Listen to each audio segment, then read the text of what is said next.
नाज़रीन, बाज़ार हुस्न पर हम प्रोग्राम कर रहे हैं और इसी हवाले से मेरे साथ इस वक्त एक ऐसी शख्सियत है जिनकी कल्चर पर बड़ी गहरी नज़र है। एक बहुत मशहूर हवेली है यहाँ पर, ये उन्हीं की है। यूसुफ सलाउद्दीन मेरे साथ आइए, इनसे बात करते हैं। अस्सलाम वालेकुम। वालेकुम सलाम। यूसुफ सलाउद्दीन साहब, बाज़ार हुस्न के हवाले से आप हमें क्या बताना चाहेंगे? इस बाज़ार की क्या इंपॉर्टेंस है, क्या अहमियत है, पहले क्या होती थी और आज इसकी क्या सूरत हाल? नहीं, पहले तो ये बाज़ार हुस्न था, अब ये ख़त्म हो गया है। यहाँ से जो एक इनको स्टेटस था, गवर्नमेंट की तरफ से भी इजाज़त है भी कि ये अपनी जो परफॉर्मेंस है ये कर सकती थी 11 से 1 बजे तक। फिर उसके बाद आहिस्ता आहिस्ता मेरा ख्याल है कुछ थोड़ी सी जो भी हुकूमत आई, ज़्यादा सख्ती यहाँ रही और वो आहिस्ता आहिस्ता जो बाज़ार था वो बंद हो गया। और मुझे याद है कि एक ज़माने में जब नवाब कालाबाग गवर्नर थे तो उनको किसी ने कहा कि ये बाज़ार बंद कर दो, तो उन्होंने कहा था क्या मैं ये बाज़ार बंद करके सारे शहर में मैं बाज़ार खुलवा दूँ। और बिल्कुल ऐसे ही हुआ है। अब सारे शहर में आप चले जाएं, डिफेंस चले जाएं, गुलबर्ग चले जाएं, अब प्राइवेट और उस किस्म की चीज़ें खुल गई हैं। और यहाँ तो कम से कम एक आर्ट था, एक कल्चर था। ये लड़कियाँ गाना सीखती थी फ्रॉम डिफरेंट, बड़े बड़े जो उस्ताद थे यहाँ, शाम 84 से लेकर पटियाला, और उसके बाद उस्ताद बरकत अली ख़ान जैसे बड़े बड़े मशहूर जो क्लासिकल सिंगर्स थी उनकी बैठकें थी।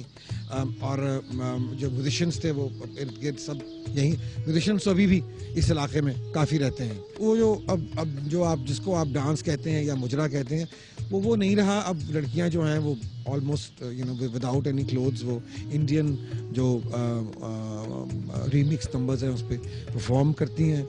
और वो जो एक जो कल्चर था उसमें वो अब नहीं रहा। It's not there any more.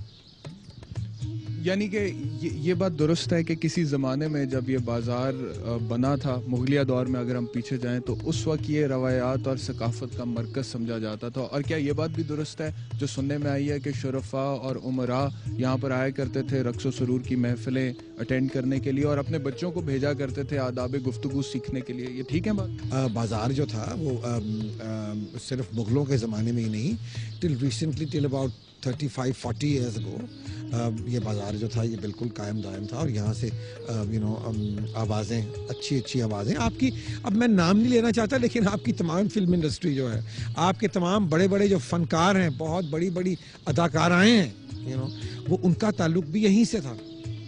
यानी कि इस बाजार ने फ़न की दुनिया के बहुत बड़े बड़े नाम पैदा किए हैं। तो एक जो नॉर्मली जो एक इमेज बन गया लोगों की नज़रों में बाजार हुस्न के हवाले से कि यहाँ पर सिर्फ प्रोस्टिट्यूशन होती है या जिस्म फरोशी होती है, इसका मतलब है वो गलत है बात? मेरा ख्याल अब सारे शहर में जिस्म फरोशी ही हो रही है। पहले जब ये बाज़ार खुला था तो ये जिस्म फरोशी नहीं होती थी। एक उनका टाइम होता था, वो उस टाइम पे वो आती थी, अपने कमरों में वो परफॉर्म करती थी और उसके बाद चली जाती थी। और ये भी था कि वो जो ये इनकी जो कम्युनिटी है वो बड़ी, इनमें एक अदब और आदाब और एक यहाँ तक मैं कह सकता हूँ कि असूल परस्ती भी थी एक, कि बहुत सारी चीज़ों में। और बाकायदा उनको तालीम दी जाती थी और इनको गाना भी सिखाया जाता था, डांस भी सिखाया जाता था। अब तो बिल्कुल ही एक बहुत ही गंदा और भूंडा किस्म का एक अब रक्स होता है जिसमें आई डोंट थिंक एक फ़न की कोई किसी किस्म की कोई उसमें कैफियत होती है। वो सिर्फ और सिर्फ एक it's something which is dirty. Somebody जो कि यहाँ पर रहते हैं और आपकी हवेली है यहाँ पर, और यहाँ पर बहुत सी मौसीकी की महफिलें भी होती हैं, व्हाट डू यू से कि ये जो यहाँ पे कल्चर था, जो सकाफत थी, जो सिंगिंग और म्यूज़िक को फ़रोग मिलता था, उसको रिवाइव होना चाहिए दोबारा? देखिए, होना चाहिए या ना होना चाहिए जो है ये एक बहुत एक लंबी बहस है। लेकिन मैं समझता हूँ कि डेफिनेटली हमारे कल्चर का हिस्सा था। और एक वक्त था कि जब इस चीज़ को बिल्कुल भी बुरा नहीं, शायद या इतना ज़्यादा बुरा नहीं समझा जाता था। हमारे कम्युनिटी के या पार्ट ऑफ हिस्सा ही था कि भी जो शादियाँ होती थी तभी ये लोग घरों में भी जाके परफॉर्म करती थी। मैंने सुना है कि अब वही सारा जो कम्युनिटी है वो ज़्यादा दुबई में जाके परफॉर्म करते हैं या अरब स्टेट्स में चले जाते हैं, वहाँ परफॉर्म करते हैं और यहाँ नहीं परफॉर्म करते। लेकिन एक वक्त में तो ये बिल्कुल मुझे अच्छी तरह याद है, बड़े बड़े लोग, बड़े बड़े सियासतदान जो आपके वज़ीर आज़म रहे हैं, अब वो भी यहाँ आया करते थे और इनका गाना सुना करते थे। कौन से वजीर आजम की बात? मैं किसी का नाम नहीं लेना चाहता, लेकिन बहुत लोग यहाँ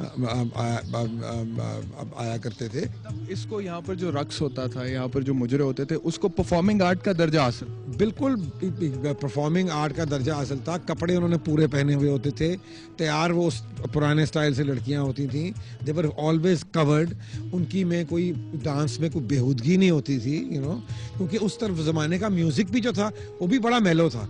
अब आप देखेंगे जो म्यूजिक है, मुन्नी बदनाम हुई तो जाहिर बात है, मुन्नी जब बदनाम होगी तो कुछ करेगी तो बदनाम होगी ना, तो वो भी उनको रक्स में दिखाना पड़ता है। आई थिंक इसमें lot to do with the change of the pace of music also, क्योंकि एक ज़माने में फिल्मी गाने जो थे उन पर रक्स हो सकता था।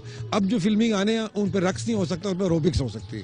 यानी कि हम अगर इसको एक ज़माने में ये होता था कि जहाँ जब लाहौर में डाका पड़ता था ना, शाम को डाकू यहीं पकड़े जाते थे और उन्होंने खर्चना कहाँ था जाके।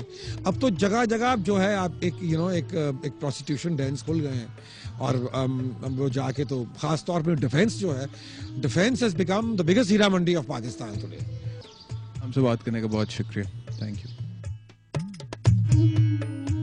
प्रोग्राम के आखिर में तो सिर्फ इतना ही कहा जा सकता है कि अब ना तो इस जगह पर तहजीब, सकाफत या कल्चर की कोई खास झलक नजर आती है, और ना ही खुलेआम जिस्म फरोशी का कारोबार होता हुआ नजर आता है। और कुछ सफदर खान जैसे फनकार भी हैं जो अपने बाप दादा की रवायत को कायम रखने की कोशिश में हैं, और इन्हें जिस्म फरोशी करने वालों के साथ मिलाना सरासर ज्यादती है। रक्स की महफिलें सजाने वाली तवाइफे अब यहाँ नजर नहीं आती, और जो मुजरे अब यहाँ पर होते हैं उनका मयार इस हद तक गिरा हुआ और अजीबो गरीब है कि उसे परफॉर्मिंग आर्ट का दर्जा देना मुमकिन नहीं।